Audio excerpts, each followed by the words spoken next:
Kombëtari shqiptar e futbollit do të përballet me Serbinë në kualifikuese për Kupën e Botës 2026 në një përballje që ngjall diskutime të tensionuara nga e kaluara, duke parasysh incidentet e ndodhura në vitin 2014 në Beograd. UEFA ka vendosur masa të rrepta sigurie për të shmangur çdo përsëritje të skenave të dhunës.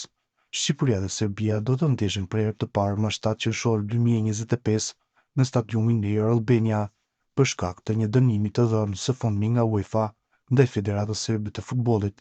Tifozët serb nuk do të lejohen të marrin pjesë në këtë sfidë.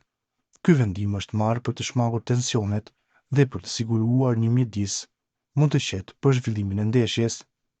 Ndërkohë, ndeshja e kthimit mes Shqipërisë dhe Serbisë është planifikuar për më 11 tetor 2025, megjithatë për të shmangur një përsëritje të ngjarjeve të dhunshme që ndodhen më 14 tetor 2014, UEFA po shqyrton mundësinë që kjo sfidë të mos zhvillohet në Beograd. Një nga opsionet e diskutuara është vendosja e ndeshjes në qytetin e Novi Sadit.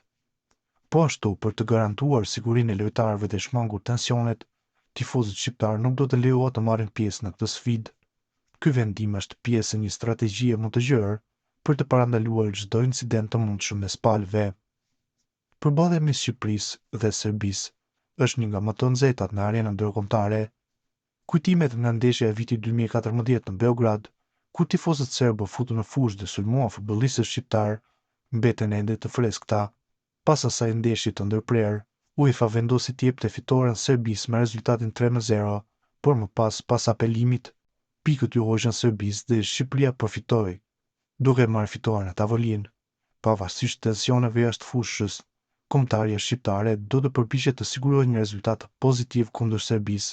Këto dy ndeshje mund të jenë vendimtare për shanset e Shqipërisë për të kualifikuar në Kupën e Botës. Me masa të forta sigurie të vendosura nga UEFA, synimi kryesor mbetet zhvillimi i ndeshjeve pa tifozë dhe fokusimi te futbolli, larg tensioneve të së kaluarës.